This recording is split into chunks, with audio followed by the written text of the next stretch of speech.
Hola y bienvenido a esta sesión virtual. Estamos contentos de que hayas podido unirte el día de hoy. Antes de comenzar, hay algunas cosas que nos gustaría cubrir contigo. Primero que nada, puedes cambiar el tamaño de las ventanas de este webinar al tamaño que desees. Puedes maximizarlas, minimizarlas y arrastrar las ventanas a tu tamaño y posición favorita. Si observas la parte baja y al medio de tu pantalla, podrás hacer clic a las diversas opciones que vas a necesitar para sacar el mayor provecho de esta experiencia virtual. Algo que debes de saber es que tenemos a especialistas de Microsoft listos para responder a tus preguntas en tiempo real. Así que siéntete libre de escribir tus preguntas usando la ventana de preguntas y respuestas, y con mucho gusto las responderemos tan pronto como podamos.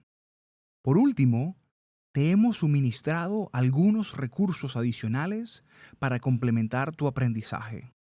Puedes accederlos haciendo clic en los enlaces en esta sección.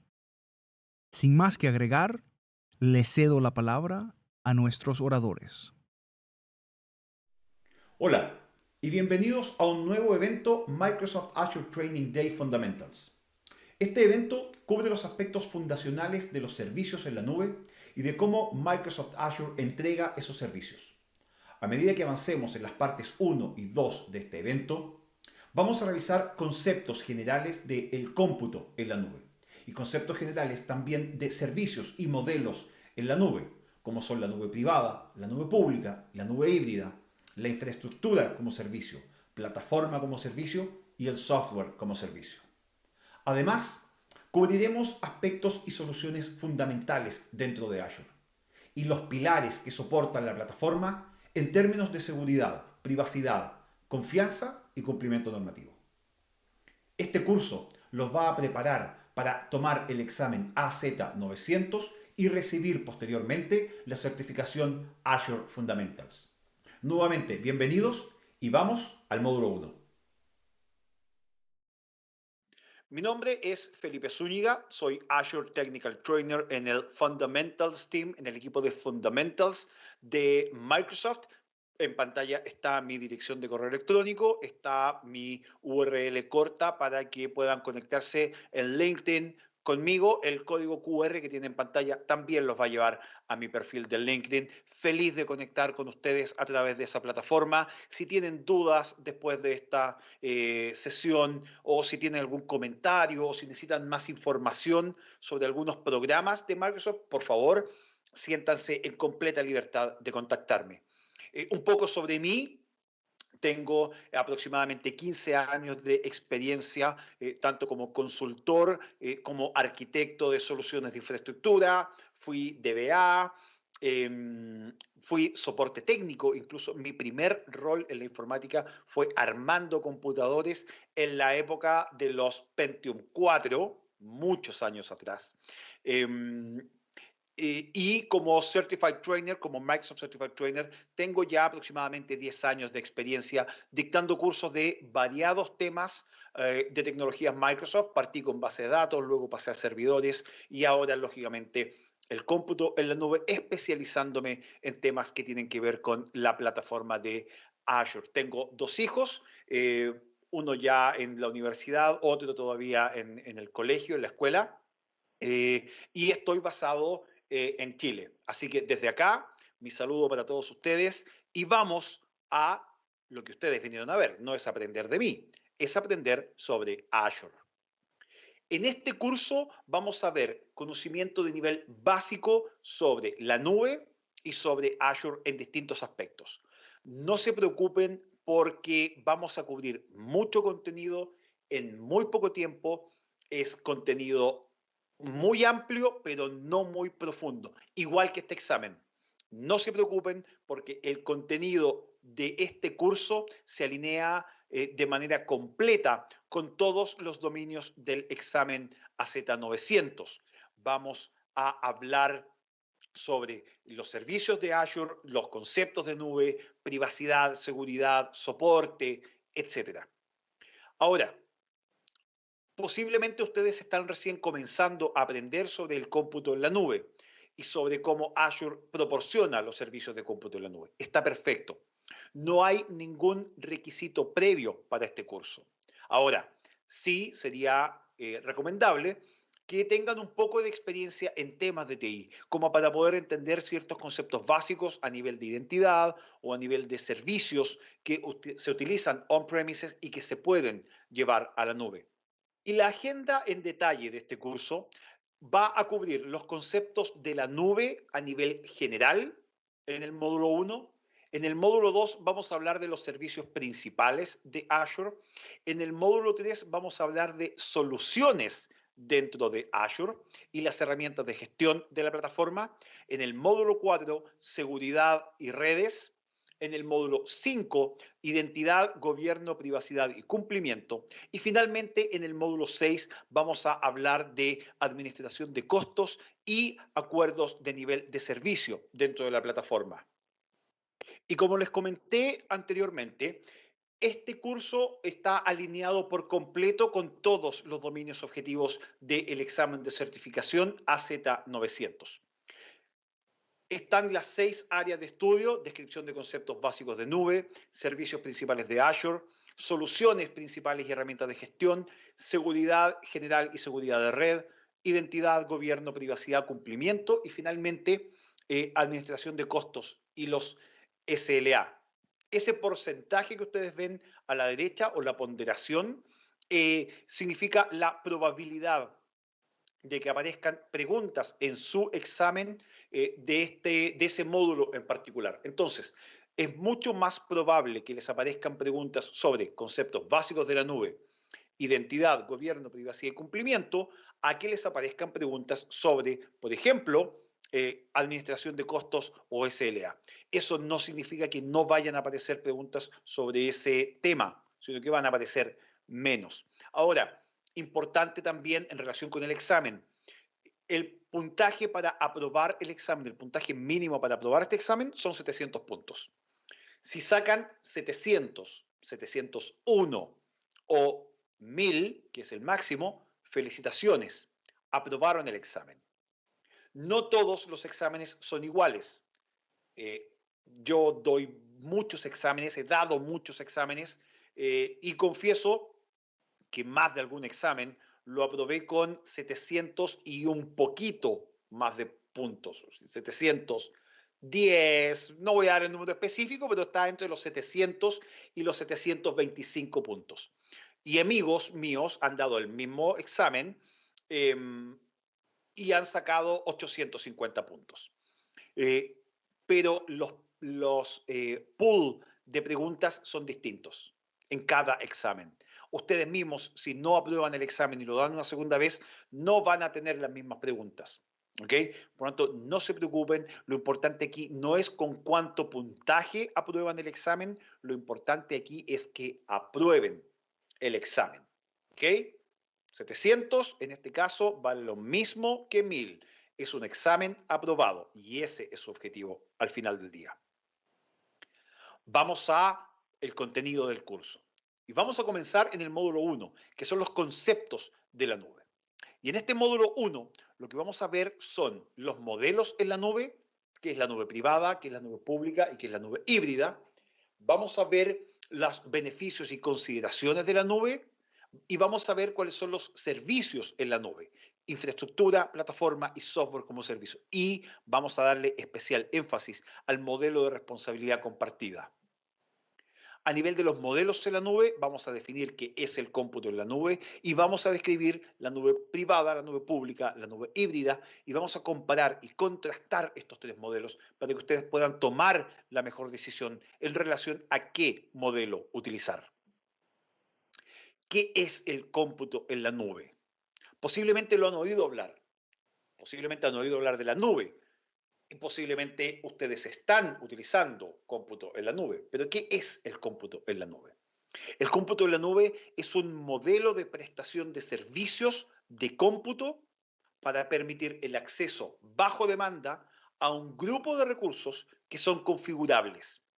Pueden ser servidores, pueden ser componentes de red, Pueden ser componentes de almacenamiento, pueden ser aplicaciones, pueden ser servicios o puede ser una combinación de todos estos recursos. El acceso, además, a estos recursos en la nube es ubicuo, puede ser en cualquier momento, en cualquier lugar y generalmente se puede hacer desde cualquier tipo de dispositivo. Es conveniente y es bajo demanda. Ustedes pueden conectarse a sus recursos en la nube una vez al día, dos veces al día, todo el día o irse de vacaciones y no conectarse a los recursos en la nube. Pero una de las grandes ventajas que tiene el cómputo en la nube es que la creación de los recursos y la puesta en marcha de estos recursos es con un mínimo esfuerzo de administración y con muy poca interacción con el proveedor de servicio en general. Y vamos a hablar un poco más de las diferencias entre los distintos modelos, tanto on-premises como nube pública, un poco más adelante. Pero si ustedes hoy en su proveedor de nube privada o en su data center necesitan crear una máquina virtual, tienen que emitir una solicitud, tienen que esperar que esa solicitud se apruebe, hay todo un proceso. En la nube, si ustedes tienen los permisos para crear un recurso, van, se conectan al portal, crean el recurso y el recurso está andando. Si es una máquina virtual, incluso en 3 minutos pueden tener una máquina configurada y funcionando. Y como les comenté anteriormente, existe varios modelos de nube. El primero es la nube privada. Y la nube privada posiblemente ustedes ya la conocen. ¿Por qué? Porque la nube privada es su centro de datos propio en las instalaciones físicas de su empresa o en la instalación física de algún proveedor de servicios de hosting o housing de servidores en su país o en su región. Ahora, una de las ventajas y desventajas al mismo tiempo que tiene la nube privada es que ustedes son responsables de operar todos estos servicios. Toda la administración de la plataforma y toda la responsabilidad de la plataforma recae 100% sobre ustedes. Y además, otro de los problemas que sí tiene el modelo de la nube privada es que no proporciona por defecto acceso a usuarios ajenos a la organización. Si queremos trabajar con soluciones B2B o B2C, no tenemos la facilidad de hacerlo de manera rápida. Tenemos que configurar VPNs, tenemos que ocuparnos de puertos específicos, tenemos que comprar hardware específico para soportar esas VPNs, por ejemplo, y software de seguridad que nos permita administrarlo de buena forma. En cambio, en la nube pública no es propiedad de ustedes. Como les comenté anteriormente, ustedes van a arrendar, por decirlo de alguna manera, estos servicios o estos recursos a un proveedor. La ventaja que tiene es que se puede acceder a través de una conexión segura, que generalmente es a través de Internet, y vamos a hablar de por qué generalmente y no siempre un poco más adelante. Pero la ventaja que tiene es que ustedes la pueden acceder desde cualquier parte. Hoy en día a Azure ustedes pueden acceder incluso desde su teléfono móvil. La otra ventaja que tiene la nube pública es la capacidad de entregar recursos y servicios a múltiples usuarios y organizaciones al mismo tiempo. Eso permite nuevamente flexibilidad a la hora de que ustedes consuman los recursos. Y el tercer modelo de nube es la nube híbrida. Y la nube híbrida para mí es lo mejor de lo mejor. ¿Por qué? Porque la nube híbrida les permite combinar la nube pública con la nube privada y ustedes van a ser capaces de decidir dónde van a ejecutar sus aplicaciones. Pero eso no tiene solo que ver con un tema de costos, porque en general el uso de la nube híbrida está hoy muy asociado a lo que es el cumplimiento normativo, a ciertas regulaciones específicas que existen a nivel de, por ejemplo, la residencia de los datos. Hay países dentro de Latinoamérica que ya tienen una legislación muy estricta y bien definida sobre la residencia del dato y la protección de los datos personales de nuestros usuarios. ¿Para qué hablar de la Comunidad Europea? GDPR es un referente a nivel de la legislación sobre protección de datos. Y luego está el caso particular de Alemania, que es aún más estricto que GDPR. Todo eso entonces me va a permitir a mí, por ejemplo, utilizar el cómputo en la nube para alto volumen de procesamiento de datos, pero manteniendo la residencia en la ubicación geográfica que yo necesito o cumpliendo con alguna regulación de un ente en particular. Hay países de Latinoamérica donde no está permitido, por ejemplo, que la información financiera de los usuarios se almacene en la nube pública, sino que debe mantenerse en ubicaciones on-premises. Si queremos comparar entonces los modelos de nube, aquí no hay uno que sea superior en todo sentido al otro. ¿Ok? Aquí son ustedes los que van a tener que y los que van a poder tomar la decisión de cuál es el mejor que se adecua a su necesidad específica. La ventaja de la nube pública es que no tiene un costo de capital para escalar. Si yo necesito crecer con los recursos que necesito para la ejecución de un workload específico, no necesito comprar hardware por adelantado, no necesito comprar una licencia por adelantado, no necesito hacer un capacity planning demasiado exhaustivo para poder ver qué hardware, cuánto procesador, cuánta memoria, cuánto disco necesito.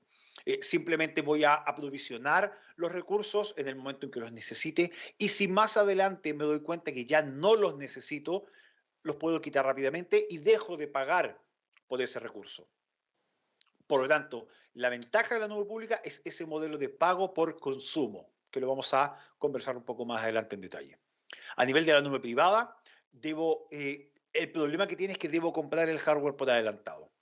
En mi vida como consultor, antes de entrar a Microsoft, trabajé durante muchísimos años como administrador de base de datos y como arquitecto de soluciones de datos. Y ahí me di cuenta de lo difícil que es estimar las necesidades de hardware por adelantado para un servicio de datos. Porque tengo que pensar en no los datos que estoy consumiendo hoy o los datos que estoy almacenando o procesando hoy en mi SQL Server on-premises, sino que tengo que pensar en lo que voy a procesar y tengo que pensar en lo que voy a utilizar en los próximos 2, 3 o 5 años.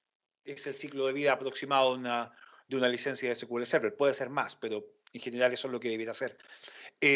Por lo tanto, el problema que tengo ahí es, y la eterna duda que tenemos cuando hacemos ese tipo de dimensionamientos es, ¿y qué pasa si sobredimensiono? Hice que la empresa comprara mucho hardware, demasiados recursos que después van a estar ahí sin uso. Pero después tengo el problema de qué pasa si subdimensiono. ¿Qué pasa si quedé corto en mi estimación? Si la empresa, por una fusión, porque compramos a o a otra empresa, o porque nos ganamos un contrato extremadamente grande, tuvimos que ampliar la capacidad de cómputo de manera rápida y no estábamos preparados. ¿Ok? Una ventaja sí que tiene la nube privada es que todo el control sobre los recursos y todo el control sobre la seguridad es de ustedes. Ahora, eso también es una ventaja y una desventaja. El tener el control total sobre los recursos puede ser muy bueno a la hora de saber específicamente qué está pasando en cada momento del ciclo de vida de los datos o de las aplicaciones o de las soluciones. Pero por otro lado, en caso de que haya un incidente, toda la responsabilidad es 100% de ustedes. Y otro punto importante a nivel de la nube privada es que las organizaciones tienen siempre la responsabilidad de mantener y actualizar tanto el hardware como el software. La nube híbrida, como les dije yo, es la que a mí personalmente más me gusta, porque es la que me brinda la mayor flexibilidad.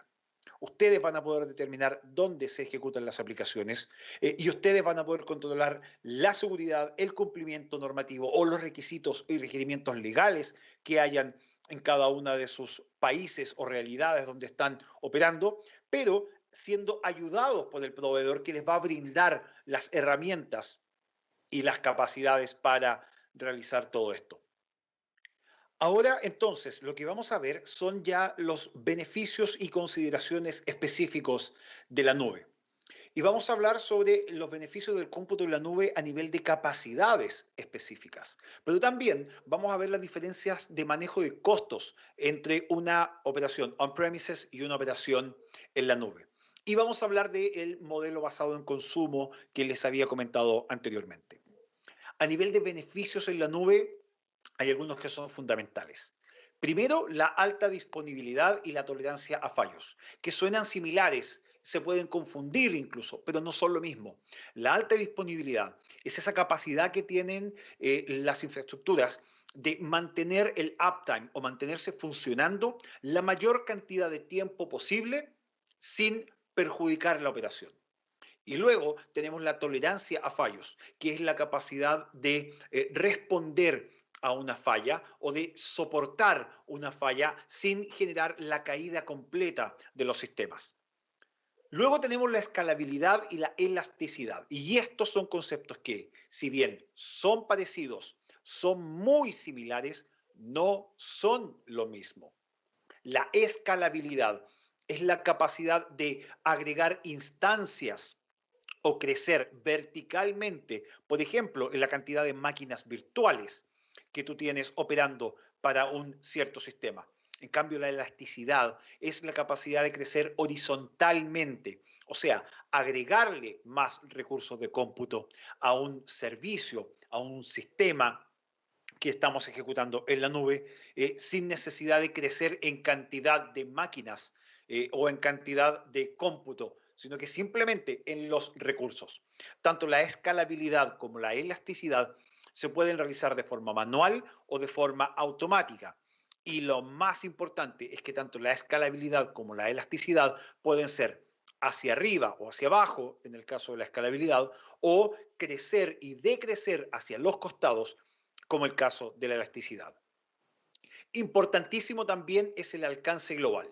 Y eso está relacionado con las capacidades de latencia por el lado del cliente, porque vamos a conversar más adelante de la cantidad de regiones que hay en Azure. Vamos a conversar sobre la cantidad de países en los que tenemos centros de cómputo presentes. ¿Por qué tenemos tantos centros de cómputo? ¿Por qué existen tantas regiones? No es solo por un tema de ser el proveedor de servicios de cómputo en la nube con más presencia, sino que porque permite que ustedes levanten sus servicios donde ustedes lo necesiten, manteniendo la ubicación geográfica más cercana a donde ustedes los están utilizando o donde sus usuarios los están consumiendo. Ahí es donde entran las capacidades de latencia del cliente, porque no es lo mismo tener una latencia de segundos a tener una latencia de milisegundos. Y la ubicación geográfica afecta a eso, ustedes lo saben tan bien como yo. Después tenemos la agilidad. Y la agilidad se refiere a esa capacidad de poder generar un recurso, un sistema de manera rápida, de manera eficiente, en el momento en que ustedes lo necesiten. Pero no solo de generar, también de eliminar. ¿Qué pasa si yo necesito dejar de ocupar alguna máquina virtual? O quiero dar de baja una aplicación web. O quiero dejar de ocupar una base de datos en la nube. Bueno, lo puedo hacer en el momento en que yo lo estime conveniente, en el momento en que sea necesario. Y eso también me permite mantener mis estimaciones de costos y tener consideraciones de costos de modo predictivo. O sea, vamos a conversar en el último módulo de este curso sobre la calculadora de costos de Azure y cómo yo puedo estimar cuánto es lo que voy a gastar mensualmente en mi solución en la nube. O sea, yo voy a saber cuánto es lo que voy a consumir y voy a saber cuánto es lo que voy a gastar. Y ahí viene la comparación entre lo que es el CAPEX y el OPEX. El CAPEX es ese costo de capital. Es el gasto inicial que van a tener que realizar ustedes para comprar infraestructura física si están trabajando en un modelo on-premises. Esto significa cuánto voy a tener que comprar o gastar en servidores, en memoria, en disco, en red, en licencias. Todo ese costo por adelantado que ustedes tienen que realizar al momento de armar su data center. Los costos derivados del CAPEX tienen un valor que se va reduciendo con el tiempo. La depreciación de los activos se llama en contabilidad. Versus el modelo que se utiliza en la nube, que son los gastos operativos, donde yo simplemente me preocupo de consumir los recursos en la nube y el gasto y la facturación se realiza según lo que yo efectivamente consumo. Si yo estoy utilizando dos procesadores virtuales, 4 gigas de RAM y 250 gigas en disco, eso es lo que voy a pagar. En cambio, en el modelo tradicional, en el modelo on-premises, si yo estoy ocupando esos dos procesadores, esos 4 gigas en RAM y esos 200 gigas de disco, pero la máquina que compré tiene 16 procesadores, 1 tera de RAM y 1 petabyte de almacenamiento, eso yo ya lo pagué. ¿Ok? Entonces, eso es importante. Y además, a nivel contable, a nivel financiero, los gastos operativos se van deduciendo el mismo año porque son gasto. ¿ok? No son depreciación, no son depreciación en el tiempo, sino que es un gasto del momento, del ejercicio fiscal presente. El modelo basado en el consumo, entonces, es el modelo que se utiliza cuando hablamos de la nube. Y aquí los proveedores de servicio van operando en un modelo basado 100% en el consumo.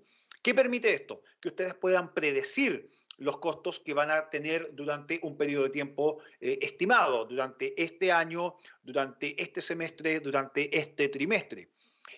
La ventaja que existe también en Azure es que nosotros proporcionamos los precios para los recursos y para los servicios de manera individual. Eso significa que para cada solución que ustedes armen con los distintos componentes, servicios y recursos que tenemos dentro de la plataforma, ustedes van a poder estimarlos de manera granular y poder jugar, si queremos decirlo de alguna forma, con esos costos. Subir el procesador y bajar la memoria, subir la memoria y bajar el almacenamiento, mantener varios tipos de almacenamiento en frío, en caliente o archiving, dependiendo de lo que necesiten en el momento y los distintos costos que puedan tener. La facturación es importantísimo que lo entiendan y que lo comprendan, se genera basada en uso real. O sea, solamente por el recurso específico que ustedes están consumiendo. A nivel de los servicios en la nube, vamos a cubrir qué es la infraestructura, la plataforma y el software como servicio. Vamos a ver cómo identificamos un tipo de servicio a partir de una situación específica. Vamos a hablar sobre el modelo de responsabilidad compartida y finalmente conceptos muy básicos sobre lo que es el cómputo sin servidor o el serverless computing. La infraestructura como servicio es la categoría más básica de servicios de cómputo en la nube. Y en general, las empresas que se están moviendo desde on-premises hacia la nube parten por este modelo. ¿Por qué? Porque en este modelo el proveedor de servicios, Microsoft en este caso, se ocupa de la planta física, se ocupa de los recursos físicos del data center, del edificio, de la energía, de la climatización, de la seguridad, del aseo, de las conexiones, etc. Están también a cargo de los firewalls y toda la seguridad de red perimetral de mi infraestructura. Y además me proveen los servidores y el almacenamiento, en algunos casos incluyendo la licencia del sistema operativo, en algunos casos no. Lo vamos a conversar más adelante. Ahora, yo aquí voy a arrendar servidores, voy a arrendar máquinas virtuales, voy a arrendar componentes de almacenamiento, de red y las licencias de sistema operativo. Ojo, en este modelo, a menos que yo me lleve mis licencias de la nube, Hybrid Benefit se llama eso, lo vamos a cubrir en el módulo 6, yo estoy arrendando la licencia también que está en mi máquina virtual. El lift and shift es algo que aquí se ocupa mucho. El lift and shift significa tomar esa máquina virtual que yo tengo on-premises hoy día con cualquier virtualizador, puede ser Hyper-V, puede ser VMware, la tomo, la empaqueto y me la llevo hacia Azure. Y en Azure creo mi máquina virtual, adjunto los discos y echo a andar. Eso se llama lift and shift y es algo bastante interesante. Eso en general es infraestructura como servicio. En plataforma como servicio, la diferencia es que si se fijan ahora, el sistema operativo es administrado por el proveedor de servicios y este proveedor de servicios, en este caso Azure, me va a entregar además las herramientas de desarrollo, la capa de administración de las bases de datos, incluso me va a entregar algunos componentes de análisis empresarial de datos. La ventaja que tiene plataforma como servicio es que se utiliza generalmente para poder desarrollar, para poder probar, para testear y para hacer la implementación de aplicaciones de software, sin que los desarrolladores tengan que andar preocupándose de la administración de la infraestructura que está por debajo de la capa de desarrollo. Y el tercer servicio o modelo de servicio que existe en la nube se llama software como servicio. Y en software como servicio son los usuarios quienes utilizan aplicaciones que están 100% basadas en la nube. Aparte de la planta física, aparte del firewall, aparte de los servidores, aparte del sistema operativo y las capas de desarrollo, ahora el proveedor además me entrega las aplicaciones 100% alojadas en la nube. El ejemplo más simple para reflejar y para que ustedes entiendan bien qué es software como servicio, se llama Microsoft 365, Microsoft 365, la suite de productividad de Microsoft en la nube. Ustedes acceden al correo electrónico que está alojado en la última versión de Exchange, pero ustedes no configuran Exchange. Ustedes consumen los calendarios, pero no tienen que configurar las cuentas de los usuarios. Ustedes consumen OneDrive, pero no tienen que comprar discos. Ustedes consumen SharePoint Online, pero no tienen que preocuparse ni de los discos, ni de instalar la granja de servidores de SharePoint para eso, ni los servicios de búsqueda, ni la alta disponibilidad, ni los SQL subyacentes a SharePoint. Ustedes simplemente crean las cuentas, dan los accesos, suben los datos y comienzan a funcionar. A nivel de comparación entre los servicios en la nube, infraestructura como servicio es, como les decía yo, el más flexible. Hablamos recién de Microsoft 365. Uno de los servicios más utilizados dentro de Microsoft 365 es lógicamente el correo electrónico. ¿Puedo utilizar Exchange Online? Absolutamente. Felipe, ¿y yo podría tener entonces un Exchange pero instalado por mí como servidor? Sí, claro. En una infraestructura como servicio, tú puedes instalar un servidor con Windows e instalar sobre él Exchange Server. O puedes instalar una máquina con Linux e instalarle SQL Server. O podrías pasar, en vez de IaaS, en vez de infraestructura como servicio, una máquina virtual con SQL Server a Azure SQL Database, que es PaaS, que es plataforma como servicio, donde tú simplemente consumes SQL Server. Pero la administración de toda esa plataforma que está por debajo, los servidores, la memoria, los discos, etcétera, la administración de la instancia de SQL la hace Microsoft. Ustedes simplemente se preocupan por el modelo de datos y consumirlo. Está centrado entonces en el desarrollo de las aplicaciones. Y finalmente tenemos SaaS, que es, como les decía, Software as a Service, software como servicio, y el mejor ejemplo de eso es Microsoft 365. Pero, ¿qué pasa con la responsabilidad? Y esto es algo que nos preguntan constantemente. ¿Qué es responsabilidad mía cuando hablamos de la nube y qué es responsabilidad de Microsoft cuando hablamos de la nube? Bueno, acá está muy claro. Primero, de izquierda a derecha, tenemos la nube privada, la infraestructura local, donde ustedes van a administrar todo: el almacenamiento, las redes, los procesadores, las máquinas virtuales, los sistemas operativos, los tiempos de ejecución, las solicitudes de acceso a los datos y los datos propiamente tal. Y a medida que van avanzando, si se fijan hacia la derecha, en infraestructura, plataforma o software como servicio, el proveedor cada vez adquiere más responsabilidades. Pero hay una en particular que siempre es de ustedes y son los datos y el acceso a esos datos. Eso nunca cambia. Ahora ustedes me pueden decir, o sea, Felipe, ¿Microsoft no tiene herramientas para administración de datos o para administración de seguridad y acceso a los datos? Sí, sí tenemos. Y se las entregamos a ustedes y muchas son gratuitas y lo vamos a conversar en los módulos más adelante. Pero nosotros les entregamos a ustedes las herramientas, pero ustedes las administran, ustedes las configuran. No importa qué tan última generación sea las herramientas de seguridad que Microsoft les provee a ustedes a nivel de seguridad del endpoint, a nivel de firewall, a nivel de network security groups, a nivel de políticas, si las contraseñas de sus usuarios siguen siendo password o siguen siendo 1234.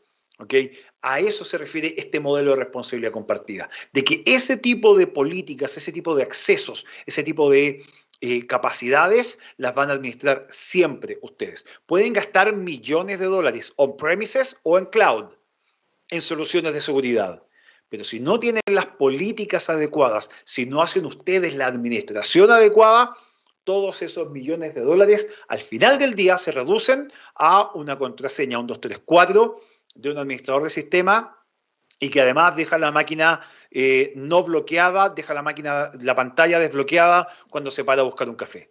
¿Ok? La responsabilidad entonces siempre es compartida. Y el cómputo sin servidor significa que nosotros como proveedor vamos a aprovisionar, vamos a generar los recursos y los vamos a escalar y administrar de manera 100% automática a medida que su código necesite más recursos para ejecutarse. Y aquí hay dos componentes que son bien interesantes y que vamos a ver en detalle más adelante, que son Azure Functions y Azure Logic Apps. En el caso de Functions, las funciones son códigos que simplemente se ejecutan como servicio. Por lo tanto, ustedes nunca se van a tener que preocupar de la plataforma o de la infraestructura subyacente. Cada vez que hay un evento, Azure Functions va a generar una infraestructura.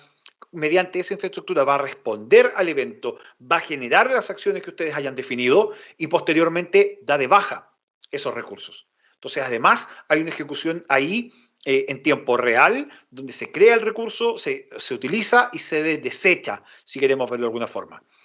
¿Cuál es la ventaja de eso? Costos. Porque de nuevo, en el modelo de nube, ustedes solo pagan por lo que efectivamente consumen. Y luego está Logic Apps. Logic Apps lo que hace es automatizar y organizar las tareas. Genera estos procesos de negocios y los flujos de trabajo para poder integrar aplicaciones, datos, para poder integrar también sistemas y servicios. Logic Apps es muy similar a lo que antes hacía Vstock Server. No sé si alguno de ustedes se acuerda de Vstock Server. Yo me acuerdo, es de mi época, yo soy un poquito más.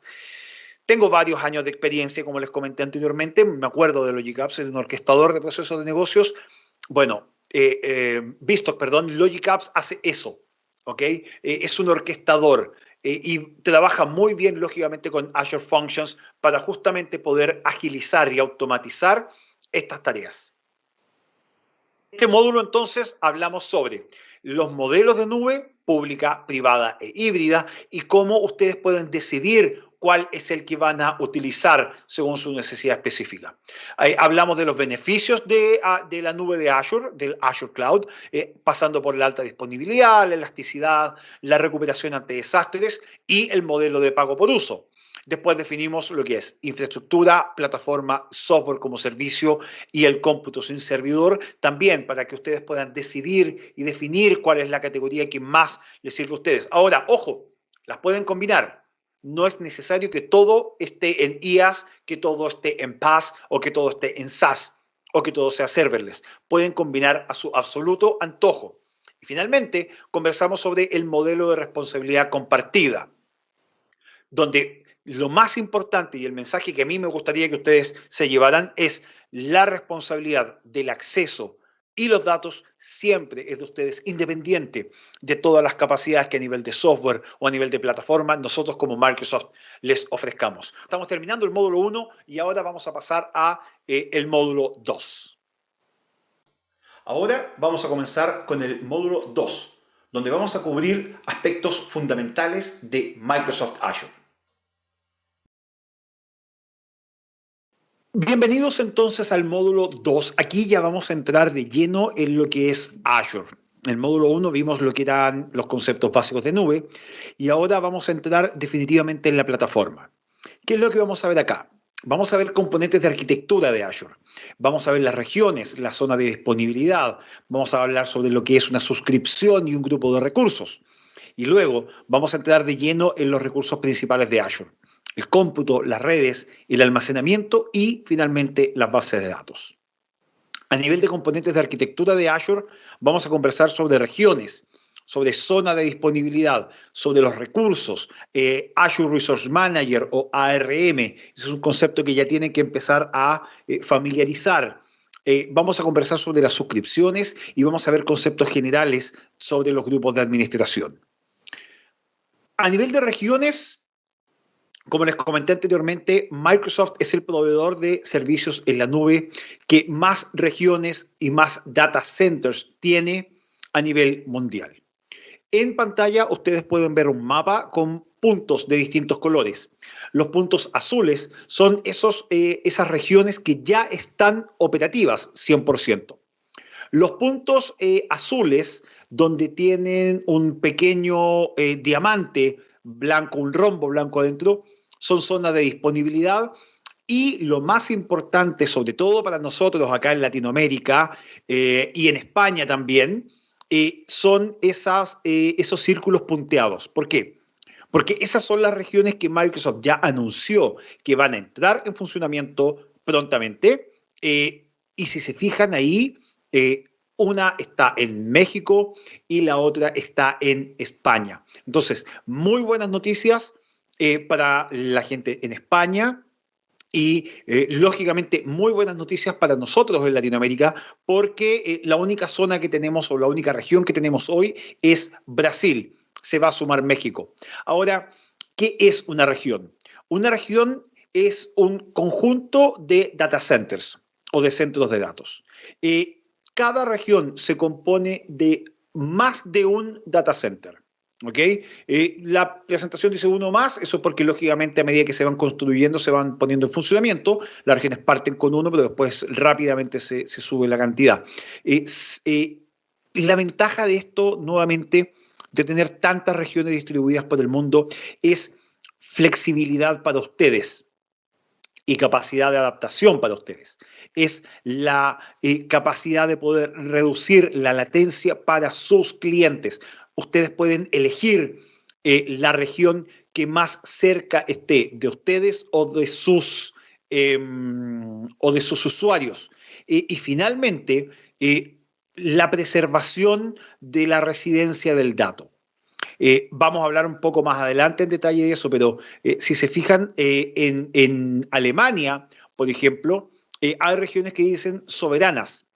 Significa que son regiones que tienen un comportamiento especial respecto a otras regiones públicas dentro de Europa. Lo mismo en Estados Unidos. Hay regiones que son para uso solo del gobierno de Estados Unidos. Y algo similar ocurre con la región soberana de Azure en China. Eso lo vamos a ver un poquito más adelante. Pero la flexibilidad que ofrece la plataforma para atender tanto su necesidad específica como la necesidad específica de sus usuarios. Pero no basta con que haya una región donde ustedes tengan sus recursos. Para los que estén familiarizados con la norma ISO 22000 en uno de sus capítulos habla sobre la continuidad de negocios y recuperación ante desastres. Basado en ese precepto fundamental es que dentro de la infraestructura de nube de Microsoft existen los pares de regiones. Significa que para cada región hay una región que es su par y que está al menos a 300 millas de distancia de la región original. ¿Para qué existen estas regiones pares? Estas regiones pares existen para que haya replicación automática de los servicios críticos entre ellas, para que así en el evento muy poco probable de una caída de una región completa, sea la otra región quien recupere los servicios que se estaban ejecutando en la región original y así haya la mínima cantidad de downtime posible para ustedes. Si se fijan, en general, las regiones están asociadas a geografías, a continentes similares. Si vamos de arriba hacia abajo, y voy a nombrar solo algunas, está este de los Estados Unidos pareado con el oeste de Estados Unidos, Canadá central con Canadá este, Alemania central con Alemania noreste, el este de China con el norte de China, el sudeste de Australia con el este de Australia, y aquí hay una en particular que a ustedes posiblemente les llama la atención, que es Brasil South, que es la zona en Brasil, que es la zona primaria, ¿ok? Ustedes es donde ustedes ponen sus recursos de manera primaria, y su región par es South Central US, el sur centro de Estados Unidos. ¿Por qué sur-centro de Estados Unidos? Porque no hay otra región en Latinoamérica aún. México ya está anunciado, pero aún no entra en funcionamiento. Por lo tanto, para poder cumplir con este pareo de regiones, es que Brasil Sur se pareó con la zona centro-sur de los Estados Unidos. Y a nivel de disponibilidad, contamos con variadas alternativas. Primero, una máquina virtual única, que como les comentaba es la opción más simple para migraciones hacia la nube mediante operaciones del tipo lift and shift. Esa máquina virtual única tiene un SLA, un acuerdo de nivel de servicio, de un 99.9% si es que está utilizando almacenamiento premium. Ahora, si esa máquina virtual única se está utilizando además con un availability zone o zona de disponibilidad, que es una protección contra fallas a nivel del data center, ¿ok? Y su SLA aumenta inmediatamente a un 99.99%. Y si yo necesitara aún más protección, tengo, o para eso tengo en realidad, las regiones pareadas, los pares de regiones, que ya es protección regional dentro de, como les decía anteriormente, una zona geográfica en particular para manejar de buena forma los límites de residencia de los datos. Y ahí voy a tener recuperación ante desastres multiregión, ¿ok? ¿Qué son estas availability zones o zona de disponibilidad? Estas availability zones proporcionan protección contra caídas a nivel del data center. ¿Okay? Dentro de cada región hay más de un data center, como les comenté, y dentro de estos data centers están los dominios de falla y los dominios de actualización, que son dominios que permiten mantener la operación de sus recursos durante los periodos en que, por ejemplo, se realizan las actualizaciones periódicas, las actualizaciones mensuales, por ejemplo, de Microsoft. Y además, existen los dominios de falla que permiten que, o imagínenlos ustedes, mejor dicho, como si su máquina virtual estuviera espejada en más de un rack. ¿Okay? Bueno, eso es a nivel de data center. Pero, ¿qué pasa si un data center completo se cae? ¿Puede pasar? Puede pasar. Hace un tiempo atrás, hace unos años atrás, hubo una situación en que varios data centers, de hecho, en una región específica, cayeron al mismo tiempo por una tormenta eléctrica muy grande. Varios rayos cayeron en las cercanías y, de hecho, en donde estaban alojados los data centers de Microsoft, y eso generó, lógicamente, problemas a nivel de los servicios. Entonces, para evitar un problema a nivel de un data center, existen estas zonas de disponibilidad. Son data centers que están separados físicamente, pero dentro de la misma región. ¿Ok? Y cada uno de estos centros de datos, cada uno de estos data centers, está equipado con redes independientes, con infraestructura, me refiero de redes independientes, está equipado con sistemas de alimentación de energía independientes y con sistemas de climatización completamente independientes. Entonces, si se cae uno, no va a afectar al data center que está al lado o al que está siguiente a ese. Y además, cada una de estas availability zones, cada uno de estos centros de datos que está dentro de estas regiones, tiene su propia conexión privada de datos mediante el uso de fibra óptica. ¿Ok? Entonces, es importante que lo manejen, es importante que lo conozcan. Es una solución de alta disponibilidad bastante interesante y bastante accesible a nivel de costos y de recursos. ¿Ok? Ahora, ya hablamos de una región, ya vimos a grandes rasgos lo que es o les comenté en realidad lo que es la geografía, ya vimos lo que son las availability zones. Todo eso está diseñado para almacenar recursos. Y los recursos dentro de Azure son estos componentes específicos de la plataforma. Ahí es donde están los recursos de almacenamiento, o las máquinas virtuales, o la infraestructura de red virtual que ustedes van a utilizar, y que son las que les van a permitir finalmente crear las soluciones. Aquí hay solo 6 de los múltiples cientos de tipos de recursos que hay en Azure. Vamos a ver los más importantes. Recuerden, en este curso vamos a ver mucho contenido, pero de manera bastante básica. No vamos a entrar en detalle.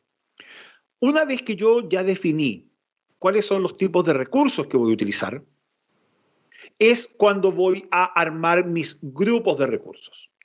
Y los grupos de recursos son contenedores lógicos que sirven para la administración y para poder agrupar los recursos en una sola unidad. ¿Para qué? Para manejar los recursos como si fueran uno, mientras estén compartiendo el mismo ciclo de vida. ¿Ok? ¿Qué significa eso? En el ejemplo que ustedes ven en pantalla hay un sitio web, ¿cierto?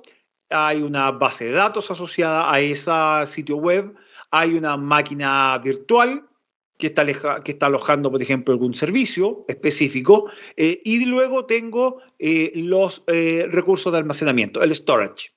Bueno, Si yo quisiera dar de baja mi web application o mi web service, la lógica indica que también voy a dar de baja el almacenamiento y voy a dar de baja los recursos o los servicios adicionales. Entonces, para yo no tener que andar eliminando, por ejemplo, recursos de a uno o recursos, o tratar de acordarme en realidad qué recurso está asociado a qué otro recurso, es que yo genero estos grupos de recursos.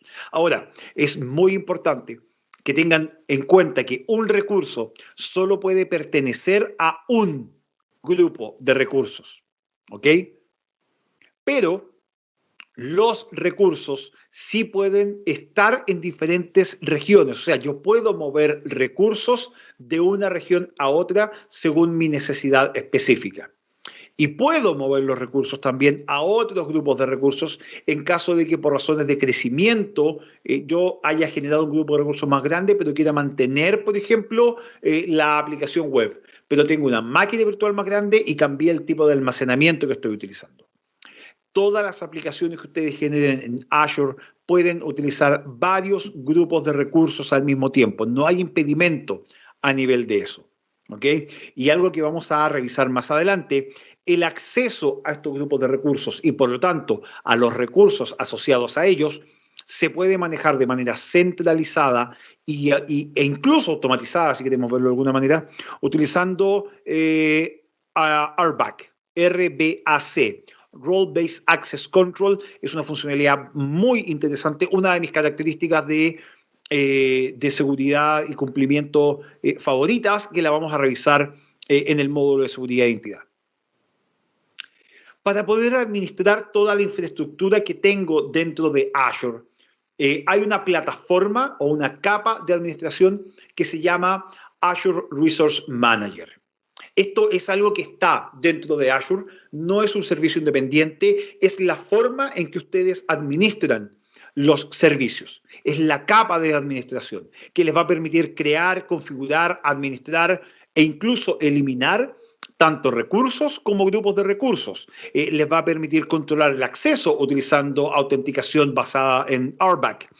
Les va a permitir la automatización de ciertas tareas utilizando herramientas específicas o utilizando el SDK de ARM. Y finalmente, les va a permitir almacenar plantillas y diseños de sus soluciones o de sus recursos utilizando formato JSON, que es básicamente el más utilizado para este tipo de situaciones. Una vez que yo ya sé entonces qué son los recursos, los grupos de recursos y cómo los administro con Resource Manager, ya tengo que entrar en el manejo de las jerarquías de Azure. ¿Ok? Y ahí es donde entra el concepto de la suscripción. Una suscripción en Azure es un acceso autenticado y autorizado a las cuentas que existen dentro de Azure. La ventaja de las suscripciones es que las suscripciones me entregan, por ejemplo, un límite de facturación. En el diagrama que ustedes tienen en pantalla, arriba, pueden ver que hay una cuenta de Azure de un usuario asociado a una tarjeta de crédito o a un modelo de facturación específico. Vamos a ver que hay más modelos de facturación que solo la tarjeta de crédito. Pero ese usuario tiene una suscripción de desarrollo, una suscripción de prueba y una suscripción de producción. ¿Qué permite esto? Que yo pueda manejar los límites de gastos y facturación de cada una de estas suscripciones. ¿Por qué? Porque mi suscripción de producción posiblemente no va a tener límite de gasto. ¿Por qué? Porque como es pago por uso y además es donde están mis recursos de producción, yo no quiero que algún recurso no pueda agregar servicios de cómputo, por ejemplo, más memoria o más procesador, simplemente porque le tengo un límite de consumo muy bajo. Sin embargo, las suscripciones de testeo y las suscripciones de desarrollo sí pueden estar acotadas, porque un desarrollador o un equipo de desarrollo no necesita tener decenas de petabytes de almacenamiento, ni teras de memoria RAM, ni cientos de procesadores disponibles para el desarrollo de la solución, pero sí la suscripción de producción, porque esa es la que va a soportar la carga intensa de los usuarios cuando se están manejando o cuando están utilizando la suscripción. Pero además, las suscripciones pueden entregarme un límite de control de acceso para revisar y para administrar y controlar de buena forma quiénes están ingresando y quiénes están haciendo uso de los recursos en distintos niveles. Pueden ser uso como usuario normal, puede ser uso como el editor de algún recurso o puede ser uso como administrador de algún recurso. Entonces, estas suscripciones además, utilizando RBAC, me van a permitir entender cómo funciona. Ahora vamos a hablar sobre los grupos de administración. Aparte de las suscripciones, aparte de los grupos de recursos y aparte de los recursos, existen los grupos de administración. Y lo importante acá es que un grupo de administración puede incluir a varias suscripciones de Azure al mismo tiempo. Entonces, van a ser estos grupos de administración los que van a alto nivel permitirme administrar y manejar las suscripciones, por ejemplo, de desarrollo, de producción o de testeo. ¿Okay? Y los grupos de recursos y los recursos hacia abajo. Ahora, muy importante es tener en cuenta que las suscripciones van a heredar todos los permisos, todas las condiciones que yo aplique a nivel del grupo de administración. Por lo tanto, si yo le doy permisos de administración a un usuario sobre el grupo de administración, ese usuario también va a tener permisos de administración sobre la suscripción. Y si yo restringo los permisos a nivel del grupo de administración, ese usuario va a tener los permisos restringidos a nivel de suscripción. Ahora, yo puedo ir otorgando y denegando permisos hacia abajo en el árbol de manera individual, ¿ok?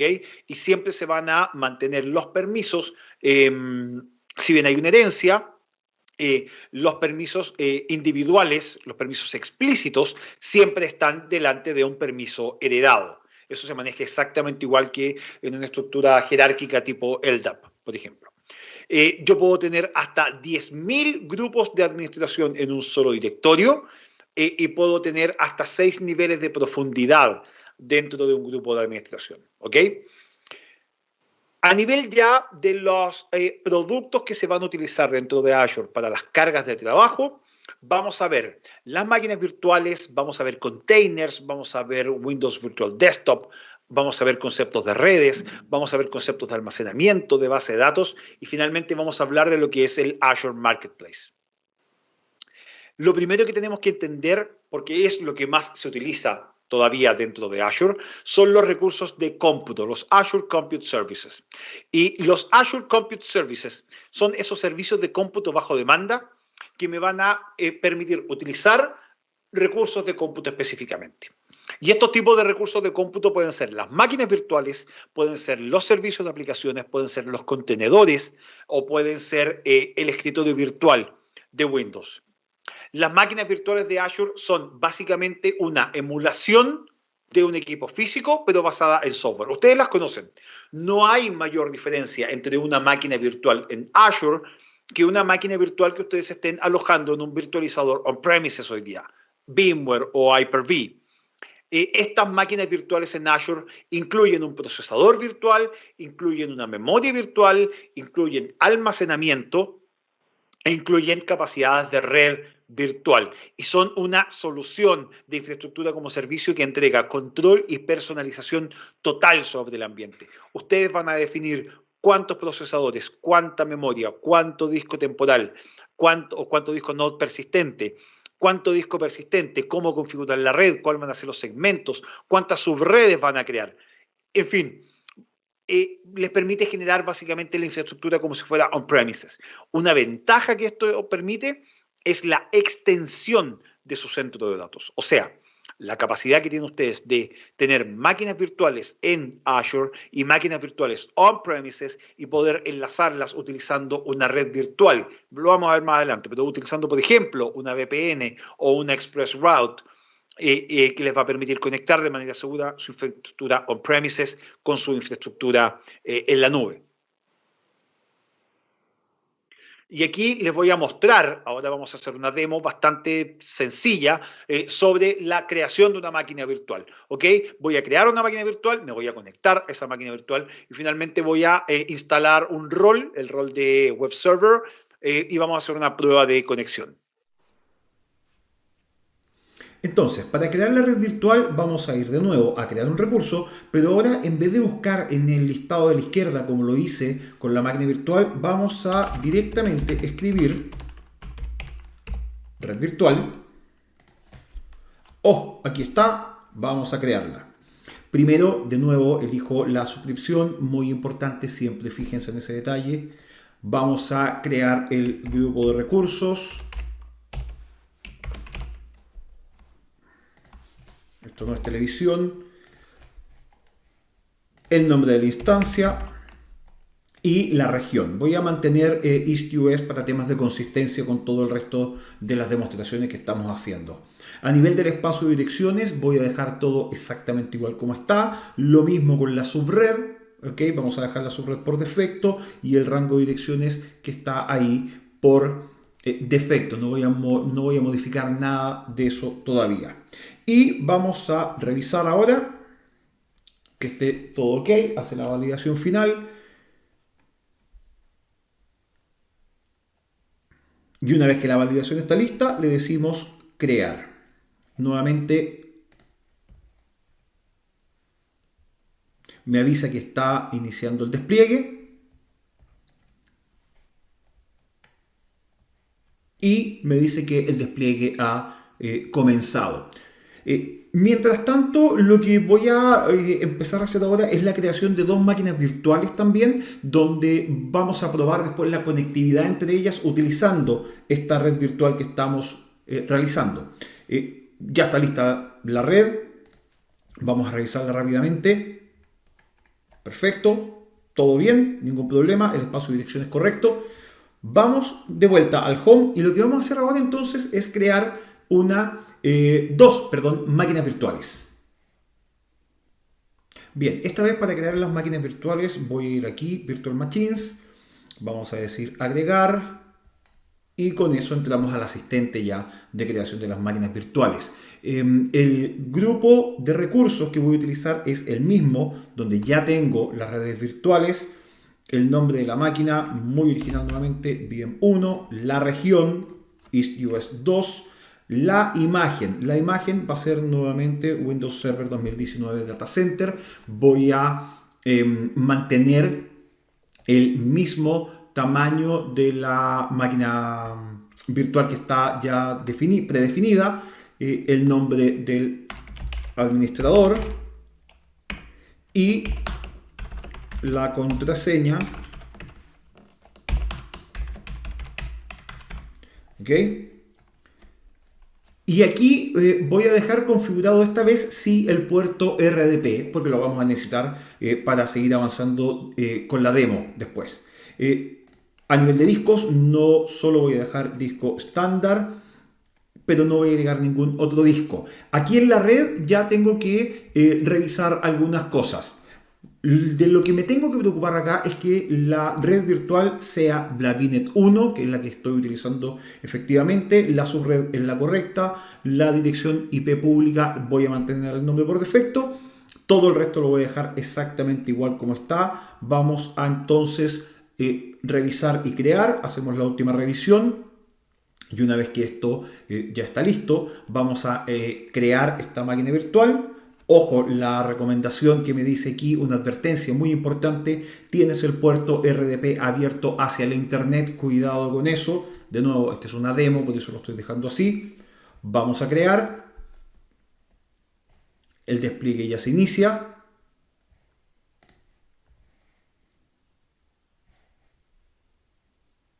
Y una vez que esto ya está en progreso, voy a ir a crear la siguiente máquina virtual.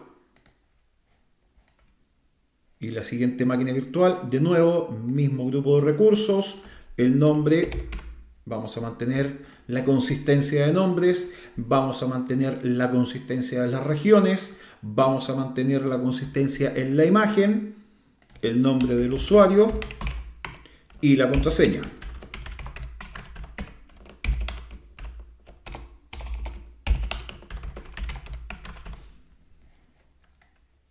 Voy a mantener abierto el puerto RDP también. A nivel de discos lo voy a dejar también disco estándar. No voy a agregar ningún disco. Y en la red nuevamente vuelvo a validar que sea la red virtual correcta. ¿Cierto?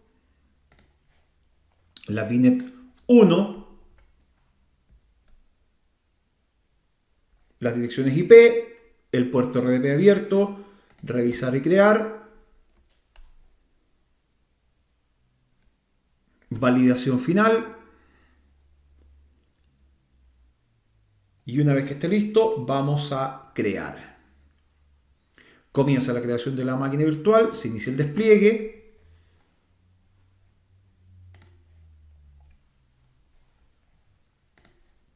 Y mientras esto se está creando, vamos a ver cómo va la creación de la VM 1. La VM 1 ya me aparece aquí, aparentemente está lista. Sí, la VM 1 ya está lista, el estado es ejecutando. Entonces vamos a configurar la VM 1 para poder realizar la prueba de conexión entre ambas máquinas. Para eso hago clic aquí en Connect, vía RDP. Va a descargar un archivo RDP para conectarme a esta máquina virtual. Abro el archivo, le digo que sí. Va a pedirme las credenciales. Las credenciales en este caso son Azure User y la contraseña.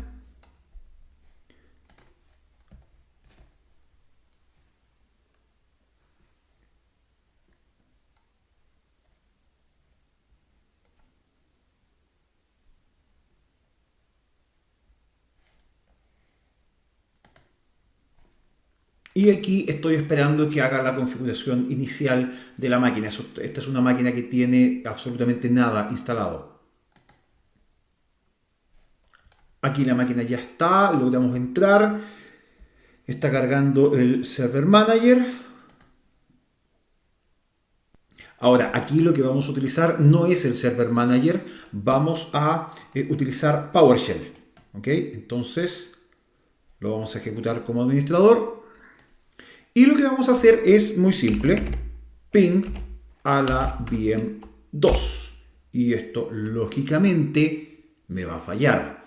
¿Por qué me va a fallar esto? Me va a fallar porque la VM 2 no está permitido el uso de ping. ¿Ok? Entonces, ¿qué es lo que vamos a hacer? Vamos a ir a la máquina 2. Entonces, vamos a ir a la máquina 2, que ya debería estar lista también. Vamos, máquinas virtuales. VM 2, correcto, se está ejecutando. Vamos a conectar vía RDP. Descargamos el archivo. Lo abrimos para conectar. Me va a pedir mis credenciales, que es Azure User y la contraseña. Aceptamos la advertencia de seguridad y vamos a poder entrar entonces a la máquina. De nuevo, cuando logremos entrar aquí a la máquina, vamos a configurar que permita recepción de ping. Eso es todo lo que vamos a hacer en este caso.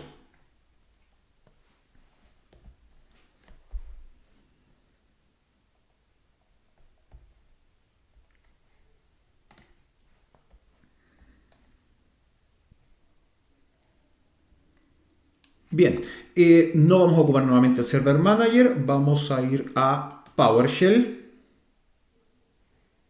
ejecutar como administrador,